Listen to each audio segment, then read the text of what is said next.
안녕하세요. 시네포커스 록사입니다. 오늘 고전 영화 극장에서는 강대진 감독의 대표작 박서방에 대해 알아보겠습니다.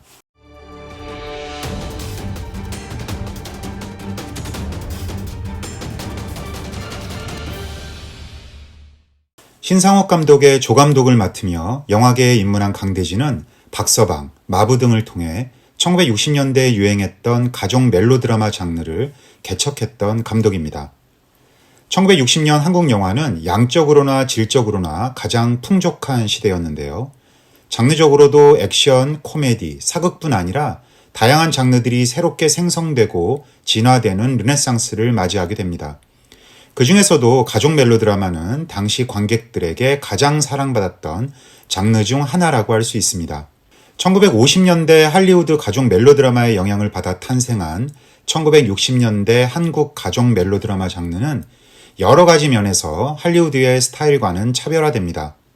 우선 영어 표기에서도 아주 미세하지만 차이가 나죠. 할리우드 가족 멜로드라마는 도메스틱을 사용하는 것에 비해 한국은 패밀리를 사용합니다. 지금부터 아주 간단하게 두 장르의 차이점에 대해 알아보도록 하겠습니다.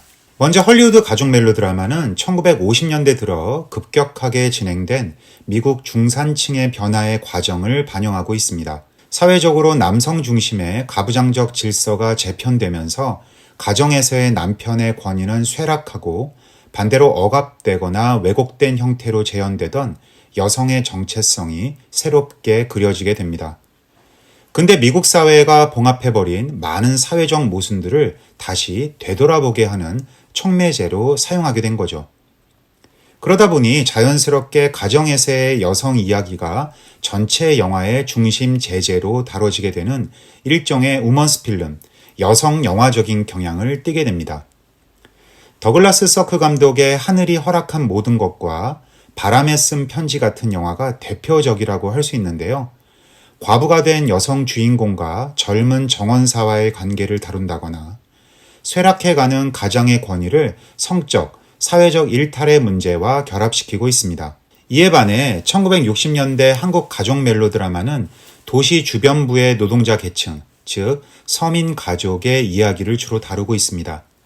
이야기의 시공간을 가족으로 한정시킴으로써 근대와 전근대의 충돌, 가족 세대 간의 오해와 갈등, 그리고 화해에 이르는 과정을 담담하게 그리고 있죠. 할리우드 가족 멜로드라마와 가장 극명하게 차이가 나는 지점은 여성 위주의 묘사가 아닌 도시로부터 주변으로 밀려난 가장의 직업을 다루면서 어려운 환경에서도 가족의 행복을 위해 묵묵히 노력하는 아버지 캐릭터가 중심이 된다는 점입니다. 또한 정도의 차이가 있지만 배우들의 익살스러운 연기와 희극적인 상황의 연출을 통해 코미디적인 속성도 가미된 해피엔딩의 결말을 보인다는 점이죠. 가장 대표적인 작품 중 하나가 강대진 감독의 마부입니다.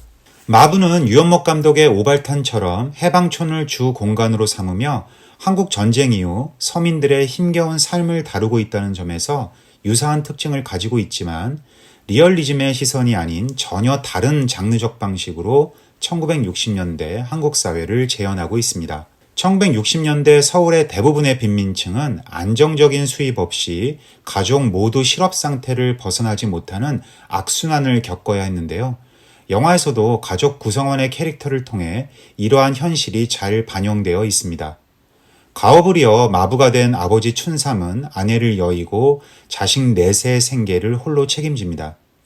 결혼했으나 남편의 폭행 때문에 항상 쫓겨 돌아오는 언어장애를 가진 큰딸, 고등고시 준비생 큰아들, 그리고 허영심만 가득한 둘째 딸과 좌충우돌 방황하는 사춘기 막내까지 변변한 직업 하나 없는 자식들을 대신해 매일매일 힘들게 일하는 아버지 마부의 모습이 강조됩니다. 마부는 제11회 베를린 국제영화제 심사위원 특별상인 은곰상을 수상한 작품인데요.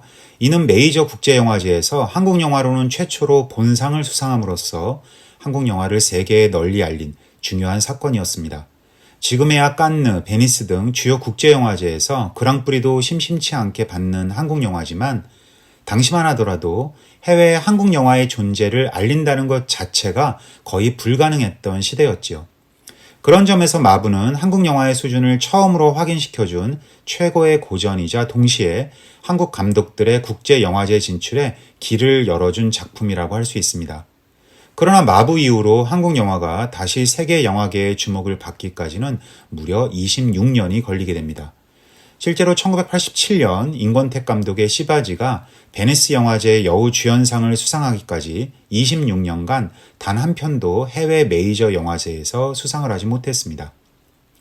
마부의 은곰상 수상과 관련한 안타깝지만 한편으론 훈훈한 에피소드가 있는데요. 세계가 주목한 최초의 한국 감독인 강대진은 개인 사정으로 1961년 당시 시상식에 참석하지 못했다고 합니다. 대신 영화제 사무국은 트로피를 인편으로 감독에게 전달하려고 했죠. 그러나 여기서 이른바 배달 사고가 나게 되고 강대진 감독은 수상은 했지만 정작 본인은 트로피를 소장하지 못하게 되고 맙니다. 그러다가 2007년 부산국제영화제에서 베를린 영화제 측에 그간의 사정을 전하게 되었고 비록 강대진 감독의 사후이기는 하지만 베를린 사무국은 강대진 감독의 노고를 취하기 위해 다시 트로피를 새롭게 제작한 뒤 유가족인 부인께 전달하는 행사를 가지게 되었습니다. 늦었지만 참 다행이라는 생각이 드네요. 동명의 라디오 드라마를 영화한 박서방은 동네 아궁이 손질, 즉 요즘으로 치면 보일러 수리공 역할을 도맡아 하는 미장공 박서방의 이야기를 담고 있습니다. 박서방은 마부보다는 조금 더 가벼운 서민의 일상성을 강조하고 있는데요. 삼남매의 혼사를 중심으로 고지식한 가장의 자기 희생적인 사랑을 유쾌하면서도 동시에 가슴 따뜻하게 각 에피소드를 쌓아가면서 중층적으로 묘사하고 있습니다.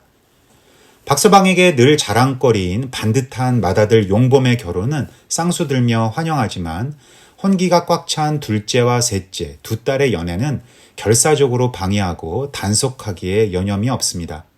이렇게 이중적인 모습을 보여주는 박서방을 통해서 요즘 시선으로 보자면 전 근대적 가치와 젠더 감수성의 충돌이 느껴지기도 합니다.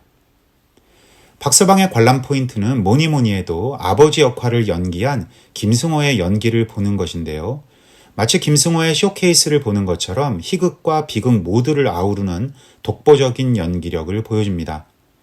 사윗감을 호되게 길들이는 장면에서는 유쾌한 코믹 터치를 보여주면서도 태어나서 난생 처음으로 홍차를 마시며 망신당해야 했던 장면을 통해서는 돈과 학벌 앞에 가장으로서 남에게 고개 숙여야 하는 서민의 서름을 짙은 페이소스로 표현하고 있습니다. 김승호는 1960년대 한국 영화를 이끌어간 스타 중의 스타였는데요. 그 명성이 한국뿐 아니라 아시아 전역으로까지 넓혀지게 되면서 명실상부한 아시아의 탑스타로 군림하게 됩니다. 약 15년간 지속된 연기 생활 동안 주로 가난한 삶을 살아가는 서민적인 아버지 역할을 도맡아 연기하며 국민 아버지로 불리게 됩니다. 김승호의 연기를 한마디로 정의하자면 자연스러움입니다. 김승호의 연기의 자연스러움은 시대와 남녀노소를 초월하죠.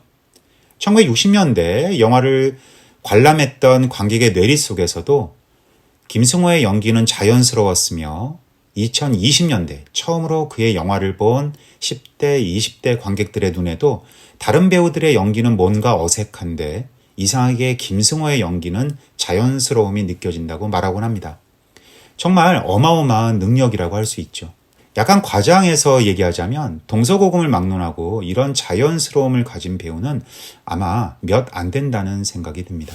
그는 향년 52살 1968년 12월 1일 우리 곁을 불현듯 떠나게 됩니다. 세상을 떠난 김승호를 위해 5일장으로 장례를 치르기로 한 영화인 협회는 발인 날 광화문 시민회관에서 동대문까지 운구행렬이 지나갈 수 있도록 서울시청에 허가를 신청합니다. 그러나 당시 서울시장은 시내의 교통마비를 이유로 불허하죠. 바로 그 시간 국민교육헌장 선포식에 참석하고 청와대로 돌아가던 박정희 전 대통령은 사람들로 인산인해를 이룬 광화문 광경을 보고 참모에게 무슨 일이냐고 물었답니다.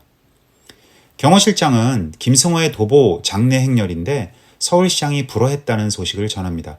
그러자 평소 김승호를 좋아했던 박 대통령은 그게 뭔 소리냐? 아시아의 별이 떨어졌는데 장례 행렬을 못하게 한다고? 라며 즉시 허가하라는 특명을 서울시장에게 내렸고 화물트럭에 실려 떠나려던 장례 행렬은 다시 도보로 동대문까지 갈 수 있었다고 합니다. 대한민국을 좌지우지했던 독재자의 눈에도 김승호는 죽기에는 너무나도 안타까운 시대의 아이콘이었나 봅니다.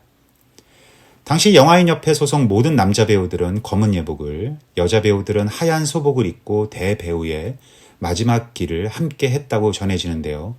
비단 배우들뿐만 아니라 동대문으로 가는 내내 연도에는 수많은 인파가 몰려나와 마지막 떠나는 김승호를 애도했다고 합니다. 한국영화 100년사에 많은 음악의 별들이 세상을 떠났지만 아직까지 김승호처럼 팬들의 애도를 받은 스타는 없었다는 생각이 드네요. 영화를 무료로 볼 수 있는 영상자료원 채널은 화면 아래의 링크를 누르시면 됩니다. 다음 시간에는 이만희 감독의 검은 머리에 대해 알아보겠습니다. 감사합니다.